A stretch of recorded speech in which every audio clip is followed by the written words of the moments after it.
tried to erect barriers to my dreams. I quickly discovered that to succeed I needed perseverance, to find alternative pathways, to anticipate challenges, to establish a support network, to take active and thoughtful control of my own career path, and sustain my emotional and physical well-being. Surviving those battles brought me to this stage, wearing this Cleveland Clinic white dress, in the presence of so many wonderful people and those who are virtual as well. My career journey led me to my job at the Cleveland Clinic, in honor of joining a mentor and colleague, the other Dr. Benzil, Ed.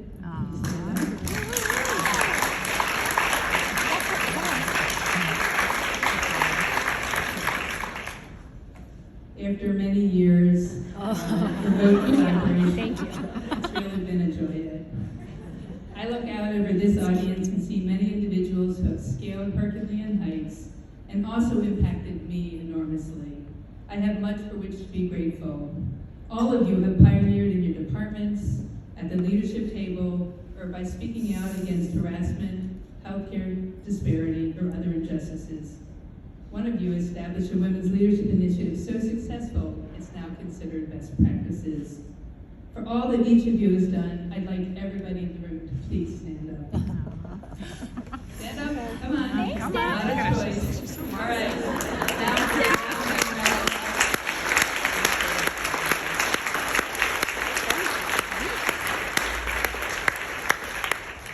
so when you get home, call your parents and tell them that today you got to stand in your We are all special. I'm not alone. We are not alone. When I was first approached to give this talk, I was suffused with joy. What an honor and an opportunity. There were so many things I wanted to say and stories I wanted to share. How could I possibly choose? I do have a 2-hour version. Anybody? I wish it to be powerful, meaningful, and transformative, but I also wanted to speak from my own heart and my own personal experiences. Turning to friends and colleagues, I asked, what do you think I can offer? This was about our future, and ultimately the future of those whose lives we touch. Thus was born the seed of tonight's flower, finding happiness as a trailblazer. Finding because it's an active journey, happiness because the joy is what allows the greatest impact, and trailblazing because each of us was setting new paths, breaking barriers and shattering glass houses. It's a quality inside of us, not something retrospectively defined by accomplishment. Each of us can blaze new opportunities for growth and change. First, let me set my own stage. Now, this is where I might start crying, okay? This is Frida Kranzer-Scharf. She's my grandmother. She was the architect of my family's escape from Nazi Germany, a woman of remarkable intelligence, bravery, and insight. With little formal education, she spoke at least 6 languages, read extensively, and had organizational and financial skills that rivaled many in business. She passed her courage and determination and fierce individuality to me. Given her life's challenges, she had few precious possessions, but before she died, nearly 2 decades ago, she gifted me a special ring. I bring that ring with me on all occasions when I most need to bring her with me, her strength and her fortitude.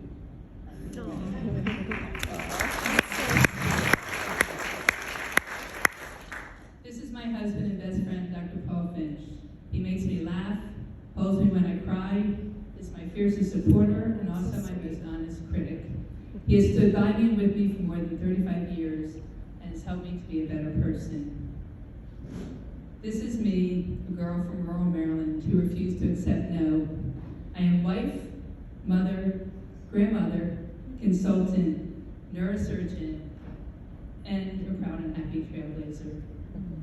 More recently, I've come to understand that I've helped effect meaningful and important change across medicine. Some of that work will amplify over time as part of me is carried forward in others. After the years of struggles, some really very dark nights and lonesome days, I am satisfied and content. We all deserve no less. The future of medicine relies on us being drivers of a necessary evolution, because in the end, it's our patients who need us. All of us and our loved ones are going to be those patients, and we deserve the very best. Now that my career journey nears its final stages, I finally understand the framework that supported me and enabled my success. Tonight I share that knowledge to help you deploy it actively and achieve your own happiness as a trailblazer. To help you remember, let's call them the Benzil B's. Build your box, be marvelous, and believe. I will try to demonstrate the essence of these three concepts and why each is important.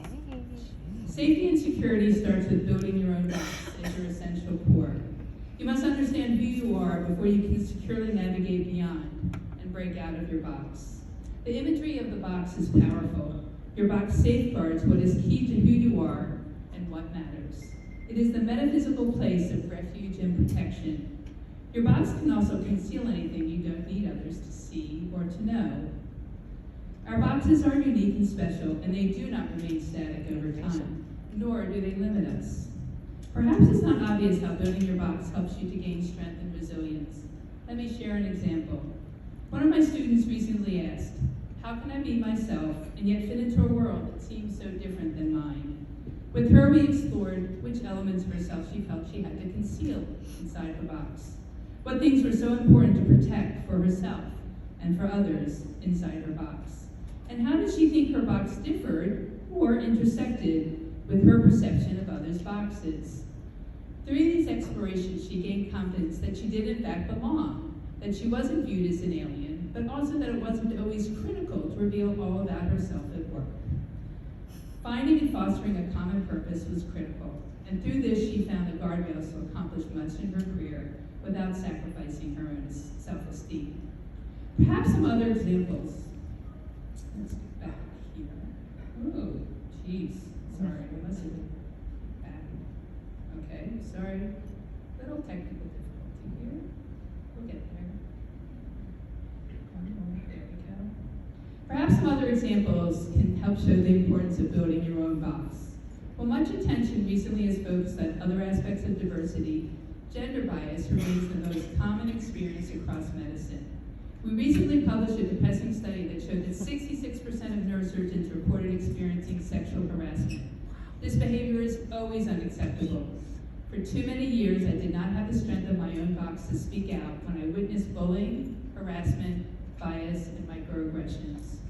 Over time, I have learned that not speaking out was worse than silence, that my failure to protect this fundamental concept hurt me in so many ways because I also had to shoulder the extra burden of guilt and self-denial. What changed this for me? I learned the remarkably simple concept: address the behavior, not the person. Others are, to a reasonable degree, free to think whatever they want. They just can't allow that to result in unacceptable behavior.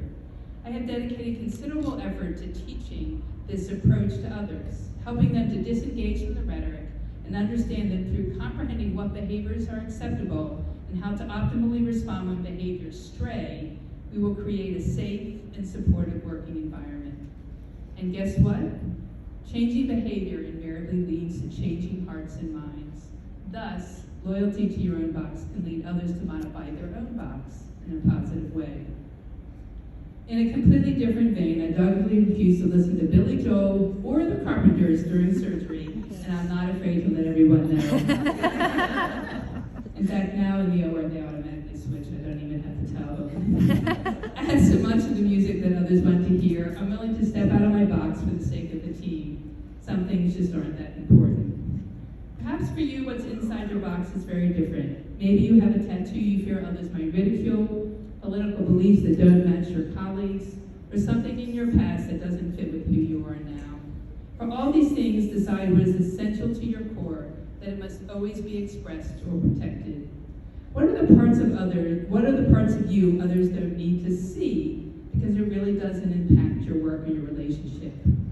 Your box also helps you to understand how your goals and needs actually may align with others who have boxes of really different shapes, size, or colors. No one can answer these questions but you. They are not answers easily found, and they require time to think about who you are, what is your center, where are your boundaries, how do you build your own box, establish your own core.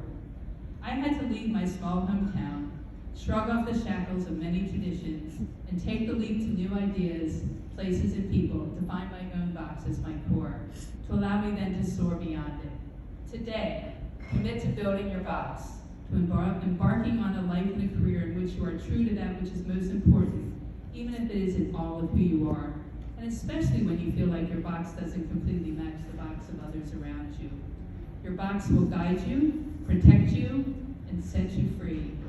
When you allow your box to fail, confidence erodes and progress slows. Building your box is a crucial first step in finding happiness as a trailblazer. And that's me around graduation with my family. This is my son when he was 2. For years, whenever we asked him what the moral of the story was, he would think for a really long time and then always gave us the same answer: be good. Wasn't a bad answer when he was 5. As he got older, we expected a little bit more nuanced answer. Being good is a remarkably simple concept that I have re-cherished. Be marvelous. This is not about your external persona. It's about what's inside of you. To find happiness as a trailblazer, you cannot overlook self-care, as Barry mentioned and others. Career satisfaction, as well as our relationships, depend on us remaining centered and strong. We have all thought the same things. I don't have time for myself. I can't possibly add anything to my day or my life. I know, we've all thought that, right? To that I admonish, you can't afford not to. I have experienced the physical and emotional ravages of neglecting myself and the subsequent impact on patients, family, and me. Thus, I have become a very practical well-being advocate. I trust basic things that have worked for me and my friends, like pack your lunch, buy a sparkling water device for your office, place a standing order for flower delivery, set an immutable leaving time, have dinner with your family on a regular basis, calendar your workouts. Perhaps best of all, share tips and tricks with your friends and colleagues. Today, commit to starting just one thing for yourself. Once you establish one in your routine, perhaps you'll decide to add one more, and then one more. How important is it to be marvelous inside? Very. The suicide rate for physicians is more than double that of the general population. Women physicians succumb at twice the rate of our male colleagues. On average, one physician dies from suicide every day. Our work is stressful, our lives are complex. And studies show that women still do 80% of the work for home and family, even when we work full-time and are the primary wage earners. The gender tax for us amounts to 2 hours a day. Wow, just think of all that extra sleep, time to exercise, read, you name it. Despite this, women still earn about 80 cents on the dollar, which they say amounts to $2 million over the typical physician's career. Women are particularly bad at looking after our own health and well-being. One cannot overstate the importance of resilience. It is impossible to run the women's career marathon without self-care. I am not a superwoman, and accepting that was key to my own happiness and success. Only with this do we gain the strength and endurance to help others sustain the fight. Being marvelous requires us to put ourselves first some of the time and not feel guilt for doing so. Trailblazing is slow and painful. For long stretches, it can feel like there is little change or progress. Meaningful transformation happens slowly, painfully slowly.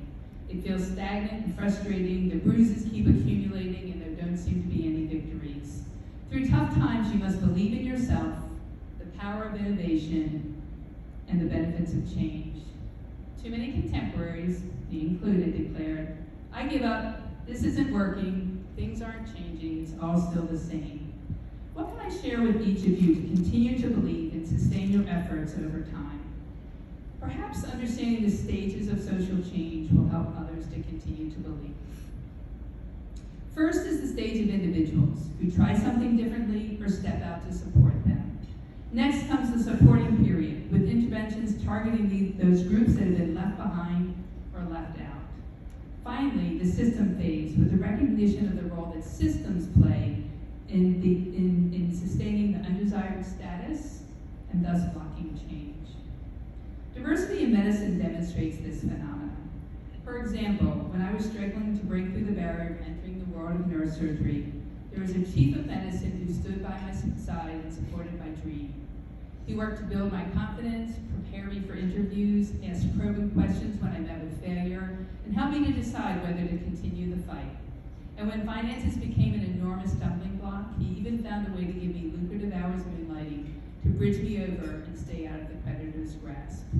To this day, I don't know what motivated his dedication, but I do know that the singular efforts of this one individual made the difference to me in my quest.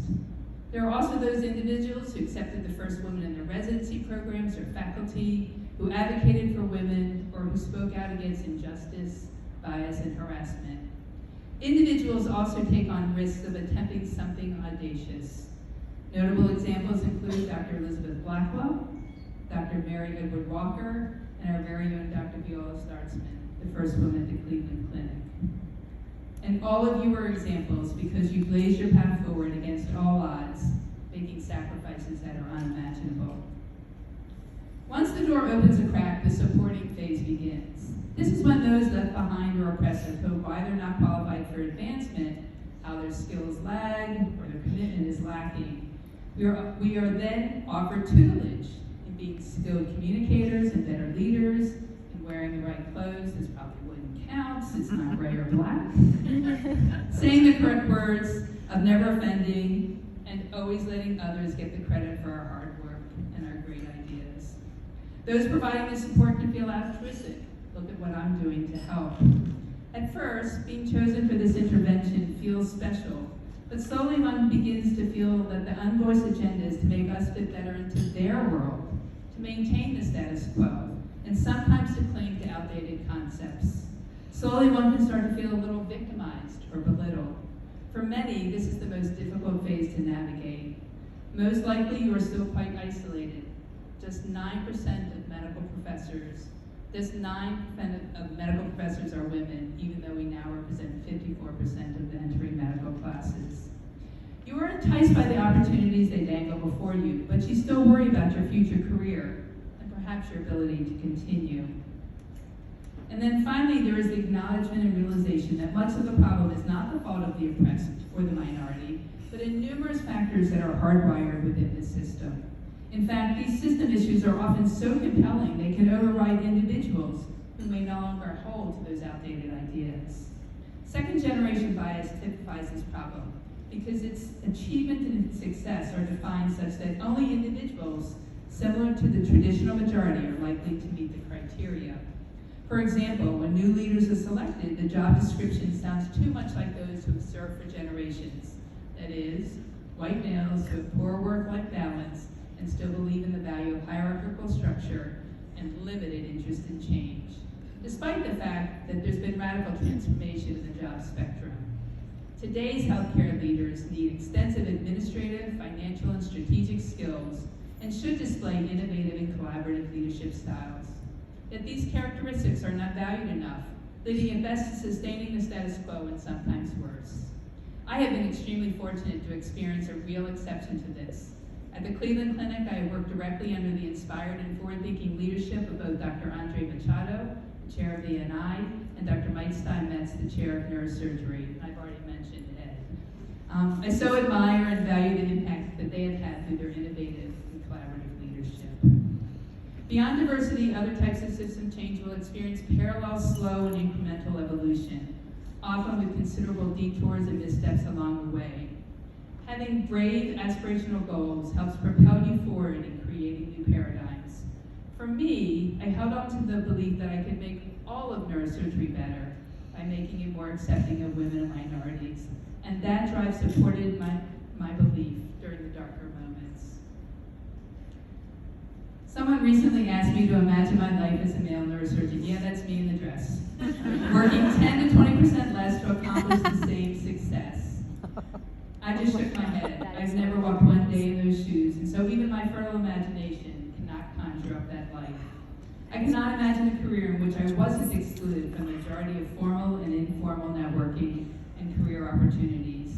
Despite this, I can relate real progress in medicine, surgery, and neurosurgery. Today, few surgeons' lounges remain inside the male locker room. Yeah, that's where they used to be. Dress scrubs are no longer required. I have to admit that today's scrubs still don't fit most women's bodies well. And within neurosurgery, we now represent 20% of the entering resident cohort. Most of the world of medicine now supports paid parental leave, and the Cleveland Clinic does a great job of that. Something unimaginable when I had my children. These are small but tangible steps. They help sustain my belief in the value of trailblazing. In order to believe and sustain that belief over time, you also need support. Each of us must actively fight against isolation and develop networks where we feel safe, secure, and can learn. I was incredibly fortunate to have my Goggin, my good old girls network. We met while we were residents, we were all from different programs, and have remained friends and colleagues over decades, though we pursued different subspecialties, practice environments, geographical locations, and personal lives. We bounce ideas and share tricks, from childbearing to negotiation. We laugh and cry together. I know I speak for all four of us in saying that this networking has been invaluable in all of our happiness and success. If you don't have this kind of network, you must create it somehow. It doesn't have to be in your own specialty or even in your own profession. It just needs to provide you the honest and enduring support you need. Trailblazing is important to welcome and reward. A remarkable celebration of this is Apple's clever advertising campaign, Think Different. Here's to the crazy ones, the misfits, the rebels, the troublemakers, the round pegs and the square holes, the ones who see things differently. They're not fond of rules, and they have no respect for the status quo. You can quote them, disagree with them, glorify them, or vilify them, but the one thing you can't do is ignore them, because they change things. They push the human race forward. While some may see them as the crazy ones, we see genius, because the people who are crazy enough to think they can change the world are the ones that do. I think many of us fit this description. Often we have been labeled crazy, rebellious, or just plain arrogant to dream big and to think different. We must continue to nurture that part of us, to push ourselves forward and our profession. We need it, our patients need it, and the world needs it. We can accomplish so much because we are all strong. I have learned that for me, strong does not require long hair, long blonde hair, or male genitalia, traditional marriage or outmoded gender definitions, a well-trodden pathway of specialty or career, or blind acceptance of the status quo. Each of us must celebrate our own strong because it is self-defined. Strong is who we are and what we want to be, and permitting ourselves happiness in whatever those choices are. It is also willingness to accept others on their own terms. The challenge of our profession is to envision how to deliver exemplary medical care for the future, not just to fine-tune and improve how we practice today. This will require that we embrace a trailblazing philosophy, not just tinker with tradition. Everyone here has that capacity, but to be effective and sustain the work is hard. The B's may help to ease the load. Build your box, be marvelous, and believe. These will help support you as you become an agent of change and reap the resulting rewards. My own road has been long, with many dark nights and difficult stretches. Now I feel the sun on my face almost every day. You are all part of that joy. Go find your own path. It may look very different from mine and may not lead to a title or a position, but it is your own unique journey. I have found my happiness as a trailblazer. It's your turn now. Thank you.